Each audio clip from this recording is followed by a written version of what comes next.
दोस्तों नमस्कार, मेरा नाम शिवम चतुर्वेदी और आप सब लोग हिंद वॉइस चैनल देख रहे हैं। दोस्तों आप सब लोग को पता होगा कि किस तरह से बीजेपी पार्टी के लोग और बीजेपी पार्टी के नेता केवल बलात्कारियों को संरक्षण देने का काम कर रहे हैं। इसके सबूत बहुत सारे आ चुके हैं और आज फिर से एक ऐसी घटना घटी है जिससे इस बात की प्रामाणिकता हो जाती है कि बीजेपी पार्टी केवल वो बलात्कारियों को संरक्षण देने का काम करती है। आप सब लोग को दोस्तों पता होगा उत्तर प्रदेश की घटना, कुलदीप सिंह सेंगर और स्वामी चिन्मयानंद जैसे लोग, ये लोग जिन्हें बीजेपी पार्टी लगातार बचा रही थी और बीजेपी के ही ये मेंबर थे, बीजेपी से विधायक थे, सांसद थे और ये लोग ऐसे कृतज्ञ में पाए गए। और फिर से उत्तराखंड से एक ऐसी खबर आ रही है जो बीजेपी को दागदार करने का काम करती है और फिर से ये बात साबित हो जाती है कि बीजेपी पार्टी केवल बलात्कारियों को संरक्षण देने का काम करती है। किस तरह से मैं आपको बताता हूं दोस्तों। उत्तराखंड के अल्मोड़ा जिले से एक खबर आ रही है जहां पे बीजेपी विधायक के ऊपर एक संगीन आरोप लगाया गया है। बीजेपी एमएलए के ऊपर रेप का आरोप है और आरोप इतना संगीन है कि ये भी कहा जा रहा है कि उस विधायक की एक बेटी हैं जिसके साथ रेप किया गया था। रेप पीड़िता के गर्भ से एक बेटी हैं और बेटी का जब डीएनए कराया गया तो ये सारी चीज़ें की प्रामाणिकता मिली। लेकिन साथ ही साथ विधायक की जो पत्नी हैं वो ये आरोप लगा रही हैं कि नहीं, उनको ब्लैकमेल किया जा रहा है, हमारे पति को ब्लैकमेल किया जा रहा है और 5 करोड़ रुपए की डिमांड की जा रही है इस केस को दबाने के लिए। लेकिन दोस्तों वो बात क्या है असल में, वो तो बाद में जांच के बाद ही निकल के सामने आएगी। लेकिन इस बात में दो राय नहीं है, कोई गुरेज नहीं है कि बीजेपी पार्टी बलात्कारियों को संरक्षण देने का काम करती है। दोस्तों आपको याद होगा जब कठुआ मामला सामने आया था, आसिफा का रेप केस सामने आया था, कैसे बीजेपी के पार्टी वाले लोग झंडा लेकर बलात्कारियों के समर्थन में उतर गए थे। ये चीज़ आपको याद होगी दोस्तों। और साथ ही साथ याद होगा आपको उन्नाव का वो केस जहाँ पे कुलदीप सिंह सेंगर जैसे बाहुबली वहाँ के नेता जो बीजेपी पार्टी से ताल्लुक़ रखते हैं, विधायक रहते हैं और उनके ऊपर आरोप सिद्ध होने तक भी बीजेपी उन्हें संरक्षित करके रखती है। आरोप सिद्ध होने के बाद उन्हें पार्टी से निकाला जाता है। ये सारी चीज़ें होती हैं और अपने रुतबे के से उस बेटी के आधे परिवार को किस तरह से समाप्त कर दिया जाता है, ये सारी चीज़ें भी देखी है इस जनता ने। साथ ही साथ ये भी जानो आप लोग कि किस तरह से स्वामी चिन्मयानंद, जिनके ऊपर एक बच्ची आरोप लगाती है और चिन्मयानंद जेल में जाते हुए भी वो अस्पताल में ऐसो आराम करते हैं और बच्ची जेल में जाती है। ये सारी चीज़ होती है दोस्तों।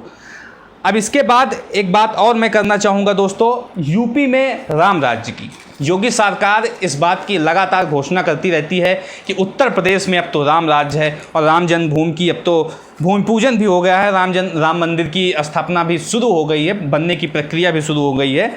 लेकिन वो राम राज्य कहाँ है, मैं उसको खोज रहा हूँ। मैं ये सोच रहा हूँ कि जो योगी सरकार, योगी आदित्यनाथ जो भाषण दिए करते थे 2017 में, 2019 में लगातार ये बात कहते थे कि राम राज्य आएगा, राम राज्य आएगा, और 2019 में राम राज्य आएगा, 2020 में राम राज्य आएगा और अब तो राम जन्मभूमि की स्थापना भी हो गई। अभी कुछ दिन पहले का ही उनका बयान है, वो कहते अब राम राज्य आ गया। लेकिन वो राम राज्य है कहाँ, मैं दोस्तों उसको खोज रहा हूँ, मुझे मिल नहीं रहा है। दोस्तों लखीमपुर खीरी से एक खबर आ रही है जहाँ पे एक 12 साल की नाबालिग के साथ गैंग रेप किया गया, उसके साथ बर्बरता की गई और बर्बरता किस हद तक थी उसको आप सब लोग सुनेंगे जब, तो शायद आप सब लोग अंदर तक झकझोर जाएं कि मतलब आंखें फोड़ दी गई, जीभ काट दी गई और गला घोट के उसकी जान ली गई। रेप के बाद फिर घसीटते हुए गन्ने के खेत में ले जाया गया, फेंक दिया गया। ये सारी चीज़ें निकल के सामने आ रही हैं। मतलब बर्बरता की जो सीमा हो सकती है उससे परे ये सारी चीज़ें दिखाई पड़ रही हैं। ये कोई पहली घटना नहीं है दोस्तों। लखीमपुर खीरी से गैंग रेप का और रेप की जो घटनाएं निकल के आ रही हैं, कुछ दिन पहले हापुड़ से ऐसी खबर आई थी और बहुत सारी ऐसी खबरें, मारपीट, लूट की, बलात्कार की, छिनौती की, ये सारी चीज़ें उत्तर प्रदेश से लगातार अपराध जगत की घटनाएं आ रही हैं और राम राज्य की कल्पना करना भी इस समय बेमानी लग रही है दोस्तों। एक खबर और है उत्तर प्रदेश की, उसको भी मैं आप सब लोग से जिक्र कर दूं, जहां पे आजमगढ़ की खबर है दोस्तों। आजमगढ़ की खबर है ये, जहां पे एक प्रधान की हत्या कर दी गई और हत्या का कारण जो था वो आप सब लोग समझिए कि राम राज्य में क्या होता है, राम राज्य में क्या होता था वो बात दूसरी है। और लेकिन अब के जो राम राज्य हैं, अब के जो राम राज्य लाने की प्रक्रिया शुरू हुई है, उसमें क्या हो रहा है उसको आप समझ लीजिए। प्रधान का नाम था दोस्तों सत्यमेव जयते। सोचो दोस्तों, कितना अच्छा नाम, कितना बढ़िया नाम, कितना प्यारा नाम है, सत्यमेव जयते। लेकिन उस प्रधान को इसलिए गोली मार दी गई क्योंकि वो दलित समुदाय से आता था, और वहाँ के जो रसूखदार लोग थे, जो उच्च तबके के लोग थे, उच्च जाति से लोग थे, उनको ये चीज़ नागवार थी कि एक दलित समुदाय से कैसे आदमी प्रधान बन गया। और जब उसके पास अपनी काम लेके जाते थे, अपने चीज़ों को लेके जाते थे, तो प्रधान की अपनी एक गरिमा होती है, अपनी एक चीज़ें होती हैं, अपनी एक बंदिश होती है, उसके तहत वो काम करता था। लेकिन ये सारी चीज़ वहाँ के उच्चतम तबके के लोगों को नागवार गुजर रही थी। तो हुआ ये कि एक दिन वहाँ पे विवेक सिंह नाम के एक शख्स थे, वो प्रधान के घर आते हैं, गाड़ी पे बैठा के उसको ले जाते हैं, और उसके बाद 6 गोलियां मार के उनकी हत्या कर दी जाती है। ये जो उत्तर प्रदेश में घटनाएं लगातार निकल रही हैं, ये किस हद तक बढ़ सकती हैं, इसकी कोई परिकल्पना करना इस समय बेमानी है दोस्तों। ये कोई पहली घटना नहीं है, बहुत सारी लगातार मैं आप सब लोग को इससे जुड़ी हुई खबरें बता रहा हूँ, सुना रहा हूँ, और ये बताने की कोशिश करता हूँ कि किस तरह से उत्तर प्रदेश में जंगल राज पसरा हुआ है और कानून व्यवस्था की धज्जियाँ उड़ी हैं। दोस्तों, कुछ दिन पहले की खबर है, मैंने भी इस पर वीडियो बनाया था। विक्रम जोशी नाम के एक पत्रकार गाजियाबाद में, जिनकी गोली मारकर हत्या कर दी गई थी, उनकी 2 बेटियों के सामने उनकी गोली मार के हत्या कर दी गई थी।